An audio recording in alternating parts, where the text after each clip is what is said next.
know about you guys, but when I first came across the chat interface and obviously the LLMs, large language models that backed them, I was both really fascinated because of the sort of natural language that you could use as an input, and then this sort of created and slightly unexpected output that came out of it. But straight away, there was something that stuck in the back of my throat, something I couldn't quite grasp or understand. And it was, I think, both at the same time, it felt like a new type of computer-human interaction, but like a step backwards somehow. It wasn't until I saw this picture that I started to unpack that feeling a little bit. So this is an image of what's considered to be the first sort of petrol engine or combustion engine. It was built by Nicholas Otto. And when I first looked at it, the things that really stood out to me straight away were, it looks like an old steam engine. It's got a big sort of flywheel on it, and like the piston looks like the types of piston that you get. It's the type of sort of static steam engines that came 3 decades before this was created. So I started researching a little bit about it because it really, that fascinated me, the sort of reuse of the patterns. And when you start to actually read about Nicholas Otto, he described the use cases for this as exactly the same that you would have for those static steam engines. So he thought it would be useful for agriculture, for driving machinery in agriculture, in factories for driving machinery there, and possibly useful in maritime use for boats and ships. What he didn't think was a valid idea was to compact it and turn it into some sort of portable transport machine. That actually took a collaborator of his technical director, Daimler, who created this, to take that idea forward. Nicholas Otto just couldn't bring himself to do that. But Daimler did exactly that. He compressed and compacted the engine. He bought a carriage, lopped off the front part of it where the horse goes, and literally bolted the engine onto the back of it. And this was one of the first ever motor vehicles, horseless carriages. Interestingly, though, with these two things, they really remind me of, if we step backwards to the slide, this one. This reminds me of a chat interface. It's all about raw potential. There's no sort of explicit use case or utility with it. You can see the raw potential and understand it. And it's quite fascinating because of that. But really, where's the utility? And what did Daimler's thing remind me of? Well, Daimler's coach, if we can get back there, that reminds me of a co-pilot. It's basically taking a piece of software and bolting the engine to the side of it. And we start to see some utility, but maybe like Daimler's first vehicle, it's got hardly any brakes and the steering's a bit crap. So what I took away and what I sort of found that I'd felt was, as we move into new technologies and we see these sort of rapid adoptions sometimes when a new technology comes, is how we grasp and hold on to old design patterns and mental models. And this happens time and time again. So what fascinates me and what I'm going to talk to you today about is how do we move past that from these first sort of naive starting design patterns where we're always referring backwards and the mental models that go with them to something that's a bit further forward? What's going to be the next step for us? So what I'm going to do is I'm going to look at the chat first, and we're going to explore 2 of the reasons why it might not work very well as a model, because that will help us go forward. Then I'm going to try and look at a way that we can break out of the mental models that we've got at the moment and reconsider machine learning as part of our palette that we use in design. And finally, we'll have a look and see what might be the next tier of graphical user interfaces and conversational design that might come forward. So with this, I'd like to start by just saying a chat interface is not not like a human conversation. Human conversation is this subtle, really sophisticated mechanism that as a race of human beings, we've developed over thousands of generations. There's a lot to it. When you start to unpack it and understand it, you'll see where that difference is and how big that is. Luckily for us, there's loads of prior art. So I think as designers and researchers, it's really beholden on us, if we're going to start to use any type of conversational design, that we actually look at all the prior art. The good bit about it is there's members of our own community have been doing this work for years. So with Siri and Google Assistant and all the other types of voice and chat interfaces. And there's also a lot of research in the academic space. We've got lots of people who've been researching linguistics. That's a really rich theme for us, but specifically conversational analysis as a field. So out of these books here, I'd highly, if you want to get into the sort of nuts and bolts, the two on the side are from within our industry and a really good starter. They're before like Judge English Mumbles came forward, but I'd recommend those. From the academic space, the yellow book, How We Talk by the Australian academic Enfield is a fantastic introduction. So I'm going to take two small elements of this type of research and background to try and persuade you that it's really worth your time to sort of start investigating in this area. So the first one I'm going to talk to you about is Paul Grace's conversational maxims. So when we start talking, we join into this sort of cooperation, a sort of collaboration to come to an end point, a goal that we actually sort of come together to work out what that goal would be. Some of these goals might be, I don't know, the exchange of ideas or knowledge. It might be a discourse about generating a new idea, or it might simply be just that we want to bond in some way, sort of friendship or networking. But to do that, we have a series of rules, and these rules were sort of developed with the language as it was built. The rules are really, really important. They help us to collaborate towards that end goal. So Paul Grace's maxims are basically just a codification of that rule set. I've picked the quality maxim because I think it's a really interesting one in relation to LLMs. So it states, do not say that what you believe to be false. Do not say that which you lack adequate evidence for. What it's basically saying in common parlance is, do not bullshit. And that's really important.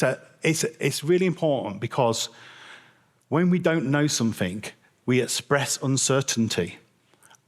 And that's important for us to understand because that allows the person who's receiving the information to put some sort of mark of quality against it.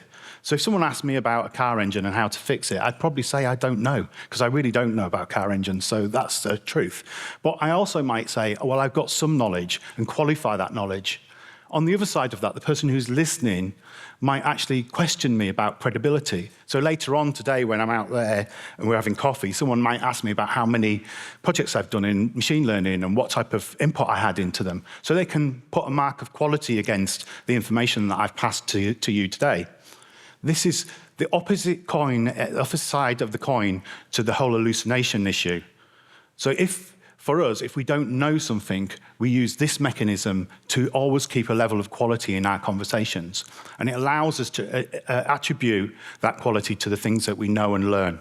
So that was the first one. The second one is to come from a completely different angle. So what you're looking at here is a piece of linguistic analysis or conversational analysis, and it's a special notation that's used by the people that do this.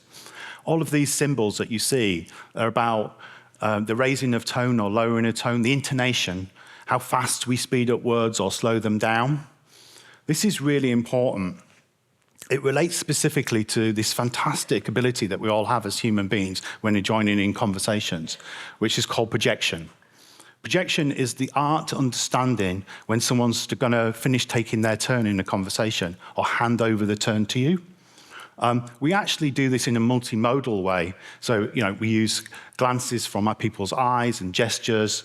And obviously, we also use the words that are spoken, the semantics of it. But the intonation is actually a really important part of it. It's like a traffic lighting system that we use when we're conversing. Someone will tee someone up to say, it's your turn, you can take the stage now.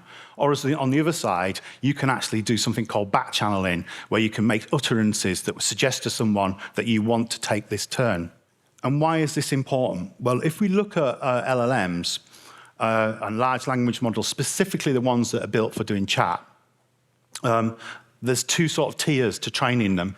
The first one is the huge amount of text data, so usually the whole of the internet and whatever else they can do, and they pack that all in. But what you get at the end of that is just a model that can predict the next word. and the next word after that, which is great in its own right. But to make it more useful to us, there's a second sort of tier of training that goes on, which is usually thousands and thousands of things like this. This is actually from a real example from one of the sort of secondary training pieces that happened. And it's usually done as an instructional set, like a question and an answer. The important bit to note here is this special token at the end of text token. And the reason this has to go in is because the LMM just will keep going and going and going. It has no idea about terseness or how to enlarge something, what's appropriate to say at what level. You actually have to tell it, now would be a good point to stop talking. And that's just with the text. So going back to the bit I was just talking about a second ago, it definitely does have any idea about the social context of verbal conversation or all of the sort of signaling that we do, because everything that's fed into it is text and not verbal. So from this, we can sort of understand that it can't learn, it doesn't know how to stop talking, and it doesn't know when to take a turn. So in total, in these two things that we've just talked about, just two small examples that I've given you, the things you can learn from looking at this type of material is LLMs don't yet know how to express uncertainty, which is really important, and they don't know when to stop talking, and they don't know how to take turns. This is changing. The reason why I've underlined yet is there is work that's ongoing at the moment to do this, and we're starting to see that come into fruition. But it's really important from a research and a design perspective that you understand what features are there at this time and what you can get out of it and where these things fail. And you can't do that unless you take the time to learn how conversation actually works. So the second issue that I have with chat interfaces is this pretense that they're everything machines, that you can talk to them and ask them any question, anything in the world, and they will have an answer for you. And beyond that, they can do like linguistic tasks for you, like spell checking, or even building lists and things like that. It really pretends it can do everything. And I don't know, I don't believe it. And one of the reasons why I find it so hard to take on board is because it goes against everything that I've learned in the last 20, 30 years of doing design work. From an informational architecture background and from a user experience background, the vast majority of the work that I've ever done has been about setting boundaries and expectation. So what do I mean by that? Using the language of the navigational systems and the informational architecture to express to somebody what utility any particular experience will have for them, what things they can do with it, what information they can get out of it. This boundary setting has been a really important part of it. And the sort of secondary element of that is it sets an expectation that should be met. And obviously users get upset if you're told you can get something out of something and it doesn't actually happen. So this sort of setting of boundaries and expectations is really important. And as I've moved on in my career into other areas, I've come across things like doing product positioning, which is where we use categories to do a very similar thing. So if I was explaining to a friend something about a film, I'd probably use two genres together. So I'd say something like, well, it's a sci-fi film with like a cowboy western element to it, and it sort of smashes those two things together. What have I just done then? I've set an expectation of what they're going to get from that film. Again, a very similar thing, but in this case using categories. And one last example, when I'm doing work around pricing for products, when I'm in the sort of product manager point of view, in behavioral economics, we have the idea of anchoring, which is if we set a price for a product that's very low, any addition, like an add-on or something like that, will be also sort of anchored to that. So the expectation will be, it'll be a similar sort of price scale. If we set it really high, the expectation will be higher. We anchor someone into a sort of range by giving them an initial figure. And with this one, because I've just given you something that's really opinionated, I wanted to give you a proper example. So I was lucky enough over 10 years ago to work for The Guardian, doing this piece of design work around the jobs board on there. And what they wanted to do was, rather than just have the normal search there, was to add a faceted navigation system in. So we did all the user research. I must admit, from a design perspective, I thought it was a bit clumsy, but it tested really well. And the reason it tested really well is people could quickly go through the navigation in the facet and understand that The Guardian is really good at charity jobs, it's really good at media jobs, educational jobs. It tends to be the sort of higher end management or people with senior experience, and it's a bit more focused to London and the South East. It set the boundaries and expectations of what you would get out of this particular niche site. So I'm still up for being persuaded, but at the time being, I think this is quite a substantial problem with this type of interface that we've used. So moving on from the two sort of major issues, and there are more, but I just picked out two for you. The other piece that I find really, really difficult when dealing with chat interfaces or machine learning in general is at one end, the experience is all about natural language, but what powers it is this. So this is from a neural network I trained 2-3 years ago, and it's out of the core of the model. It's actually the weights, the numbers that actually make that model work. So you've got this brutalist abstraction that you can see on the screen here, and then on the other end, you've got natural language usage. So it feels really disconnected, and I needed a model, or mental model, that would help me join these things together a little bit better. So I was lucky enough to go to do my degree here in Brighton. And if I can get the slide up to tell you about it. The degree was a really interesting one. It was a mixture of industrial design and sculpture. And the reason why it's relevant to this particular problem we're just talking about is that when they looked at an object, they used to look at it through multiple different layers or lenses. So on one level, I could look at this chair and talk to you about the chemistry, the molecular science of this wood that's actually constructing it. And if we took to the complete opposite side of that, we could have a discussion about the society that generated the aesthetics that did that. But what we need is something more in the middle. So the bit that they used in this type of design work, and actually in architecture as well, is the concept of materiality. And we can use that concept when we look at machine learning and also other types of software. So materiality is looking at things like, is it soft? Is it sharp? Is it strong? Does it have compression strength or tensile strength? All of those types of things. What is the properties and features of the material that's been used? And specifically against the use case that it's been used in. So in this case, it would be the chair. So for us, we've probably not looked at this or considered this over the last 20, 30 years. We've been doing digital products because we've only had one type of materiality up until recently. And that's the sort of standard software stuff. So it's all about, from a developer point of view, if statements and doing things like use case testing, where you basically test something and make sure that it either passes or fails. This is all of the standard software and the rules-based stuff that was just talked about earlier that falls under this, very deterministic. We know what the inputs are, we know what the outputs are, and we could create tests for it. From a design perspective, that type of thing sort of bleeds into our area of design, and it's the reason why we have things like drop-down boxes that maybe have like 4 options in them that a user has to pick one from.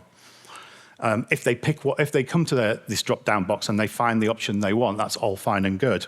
What that will give them is a sense of simplicity, certainty, trust, and repeatability. So really good sort of attributes to it. But if they go to pick something and it's not there, the abstract model that's been used to describe that little world doesn't fit with what they want. What we get is a sense of rigidness and brittleness as it breaks in front of them because the model is too constricted. I've used an image of a bolt and a nut because I thought that was quite good for sort of deterministic thinking.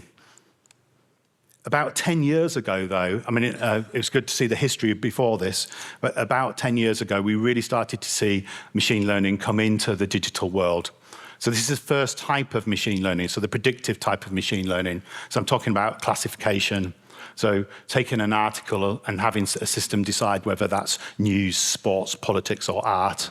Things like auto-tagging, topic clustering, and of course the really big one, which is recommendation systems. And what we get from that is something that's a lot more flexible. As Will was saying, it's all about pattern matching and understanding patterns. You give it a set of data, and from that it can infer and do inference and sort of work out what something would be and classify it into that.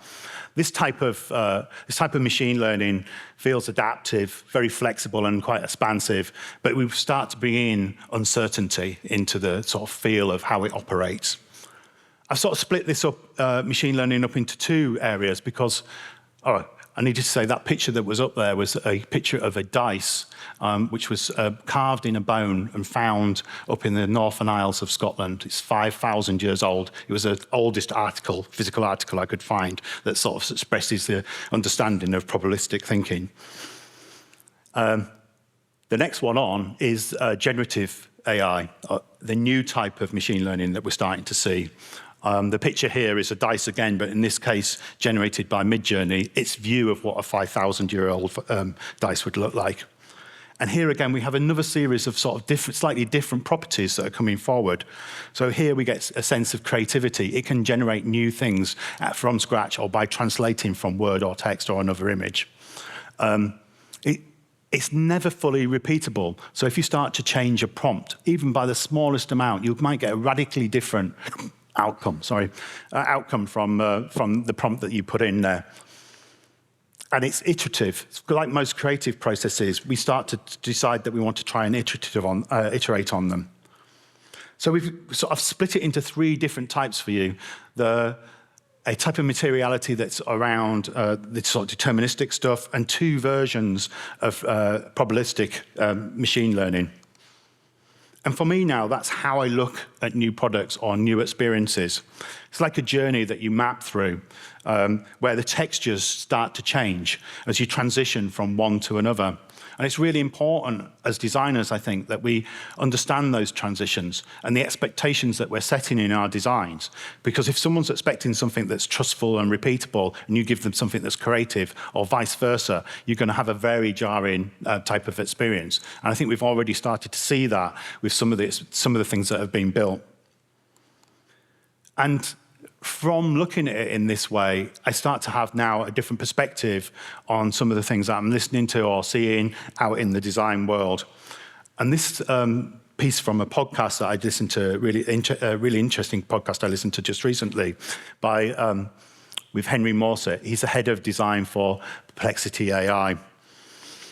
He was being questioned by the podcast author about a statement he made. You cannot prototype an inbox. Just to give you the proper context, before he worked here, he was a designer on Gmail when they were doing all of the clustering, where they were bucketing emails together into like promotional, social, and things like that. He was part of the team that did that. And he explained the reason why he came to this conclusion was that when they started to do the UI and test the navigation, they just didn't get any of the feedback or the right types of feedback, because the users had to actually see their own emails being put through this sort of data algorithm to actually understand what the impact would be. Just telling them, oh, we're going to give you a tab that has promotional and social in it, just wasn't enough. They had to live within the data, their own emails. And that's why he came up with this statement here. It's a bit dog foody, this statement, but I think the most important bit to take away from it is to live in it, to live in the data itself and understand some of those transactions and some of those features that we were just talking about, the materiality, and what the impact of that is on the data, those personal data, in this case, the emails. This sort of brings me to this statement here, which has sort of been building for quite a long time from a couple of machine learning projects that I were involved in at Magix, plus some of the stuff that I keep seeing, which is if you're building stuff that's really heavily data-driven or it's got machine learning algorithms driving it, it's really not worth prototyping the navigations first. You have to bring the users into that data and the way that it's being manipulated, because that's the heart of the experience. Heart of the experience of an email system is the emails and how they're organized, not the navigational around it. And obviously, coming away from that, using mocked data just doesn't work. So I suspect at this point, there's some of the questions that were being asked about the things that I'm telling you is, how important is this? Really, because I'm sure that a lot of you are dealing with systems like that are mainly human-authored content and things like that. And I'm talking about, oh, this is a huge change and it's gone on. So I thought I'd put this slide up for you. This is actually from an LMOps conference. And they're talking about Uber 2 years ago, not now, 2 years ago, before generative AI came on the scene and took up. At that time, they were running 5,000 models in production. they were updating or retraining and adding new models 20,000 times a month, and at peak, running 10 million predictions a second. This is the older stuff that we're talking about, the rules, type engines, classification stuff, not the generative stuff. I think we've got to come to a conclusion that in the digital world we're in now, there is a huge river of machine learning running through it that has been building over the last 10 years. And that the new generative AI stuff that's coming forward is just a small stream at the moment, but it's going to add to that huge river. And it is time maybe for us to start to rethink and reconsider our mental models. I'm not saying the one that I've just given you is the best, but it's definitely time for us to rethink them. So let's talk about moving forward then, and new patterns. So some of you, I'm sure, will be really aware of this. This has just come out, or has been coming out for a while at Miro. It's their integrations of AI into their system, and it's a natural next thing on from a chat interface. Rather than having people input text, it collects that text or that language that's already available and then provides tools and features based off it. And it is the next step. I think the thing that's really interesting to me here, maybe for you to consider, is this type of thing works really well within a collaborative environment. So any type of software or product where you've got natural language and collaboration, you're going to start to see this type of interface come forward. And the other thing to consider is that their sort of canvas, the never-ending canvas that they use, is also really good for this because it means that you can have user-created content and machine learning content together, mixed together on the same area and sort of flexibly moved around. But the one that I've been waiting for to come forward and has just started to come forward is this. This is from a company called Meter.com. They provide dashboards for infrastructure engineers, all about the different networks and the data that goes on. And they've just come out with this, which is a chat interface on one side, but as they're using it, rather than just put out text, it looks at what's being asked of it and creates UI elements that answer those questions. And then the user of that can then drag the UI elements onto another canvas, another one of these canvases, and rearrange them into sort of a living dashboard structure that they can use and come back to. So this is a really fascinating piece now. We've got a tool that's actually creating UI on the fly from what the questions that's been asked. I've been experimenting with this for a while. So I'm trying to sort of at home replace my Alexa, and I've created a system called Dave. I don't know why I called it Dave, but it's called Dave. And I've given it access to a graphical user interface. So it's actually a voice-based system, and we'll hear it in a minute, where I ask questions, and it then will not only answer me in voice, but where it thinks it's a good idea, it will put up the answers here. So on the left-hand side, you can see I asked a question about Ben Nevis, and it's put the answer up, which is quite useful sometimes because the voice is a very ethereal type of interface. Once it's said, it goes. So if I didn't quite catch, that it's 1,345 meters, I can come back and look at this. But it's the second card that's the more interesting one. So I created a series of different cards for different things. And one of the cards I created was for describing transport or travel, like with a destination and arrival point and times. And then I just described it in written English, and I gave that card with lots of other cards to the agent. And then I told the agent, I'm going to ask you questions. Look at the cards that are available to you, and if one of them matches the type of question that I'm asking and the answer that you're going to provide, display it on the screen. So I asked it about a bus time. It's got an API that you can go and find that from. It found the information for me, and it decided to show this UI component, not me. It made that decision. So this is a version of generative AI where it's actually making decisions to show the component itself. And now I'm going to show you the next step on from that. So it's got, hopefully we have audio. Let's make a component. I want to make an ASCII art generator with an area where I can drag and drop an image to upload it, a preview area of the art that's created, which can go full screen, and a download button. So it's just taken that. It's now translated that into a written command. It's now going away, and it's building the interface. I've sped this up, obviously, because it's not as quick as that.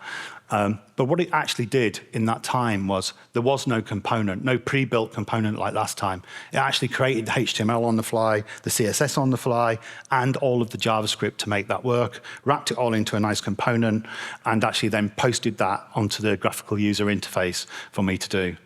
It's a piece of ethereal UI. It's there for the specific task that I asked it for. That could have been a chart, a visualization, but in this case, it was a little tool that I wanted.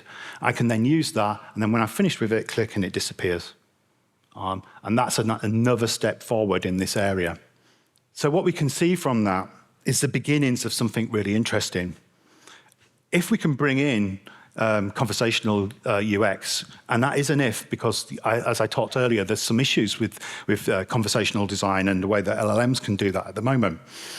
Then we'll start to see something interesting happen, which is the fragmentation of graphical user interfaces into something that's maybe a little bit more ethereal, componentized, and fluid. And importantly as well, I think we'll need to decide about the informational architecture. Because if we start with something that's a conversational base, we start with something that's sort of probabilistic, and it'll have a very different feel to it. We'll have to give up a lot of control at that point, and we can't control what's going to happen. But obviously, if we start with something deterministic, we get a slightly different mix. And then from that point onwards, it's a bit like a sort of Russian dolls. It goes one way, back and forwards between deterministic and probabilistic. But the starting position is a really important part for how the experience will feel, because it controls the high-level informational architecture. The map that I'm using now and the mental model that I'm using now when I'm looking at some of these more modern UIs and experiences that have been built with this machine learning is this. First, I look at the weight between deterministic and probabilistic elements within the experience and try and find out what that balance is. And then after that, then I'm trying to look and see and decide what's the importance between persisting the information and having something ethereal. As we just slightly talked about a minute ago, verbal communication is very ethereal, and sometimes we might want to persist information longer. If it's a generative experience, we need to consider about the iterative elements of it. The most interesting bit is the bit at the bottom here. What do we do about discoverability? So this is the everything machine problem. If you provide something that's just a box that someone has to put a question into, how do they know the utility that's available to them? So there are a few examples of this that I think will probably work really well. And this is where I'm talking about socializing with output and input and output patterns. So when Midjourney was first created, they used Discord, where people would put up a prompt, and then you would see the image that was created from that prompt. And you go through that, and you see input, output, input, output.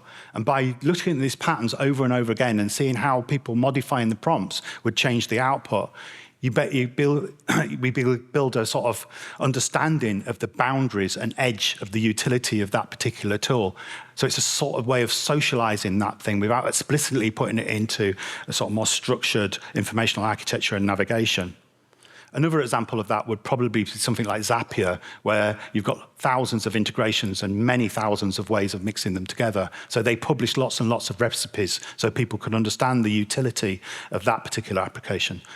So I think it's yet to come forward, but this sort of way of socializing input and output patterns, I think, might be the way to answer the everything machine problem. So in totality, I'm sort of starting to think of this a little bit like responsive design, or at least the process that we all went through when that came forward. But responsive UX, giving up some of the control that we've got and just controlling things to a certain size. So we basically say, okay, I want to mediate this type of interaction. I'm not going to be able to control it exactly, but I'll put it in certain parameters to make sure that it works for the user.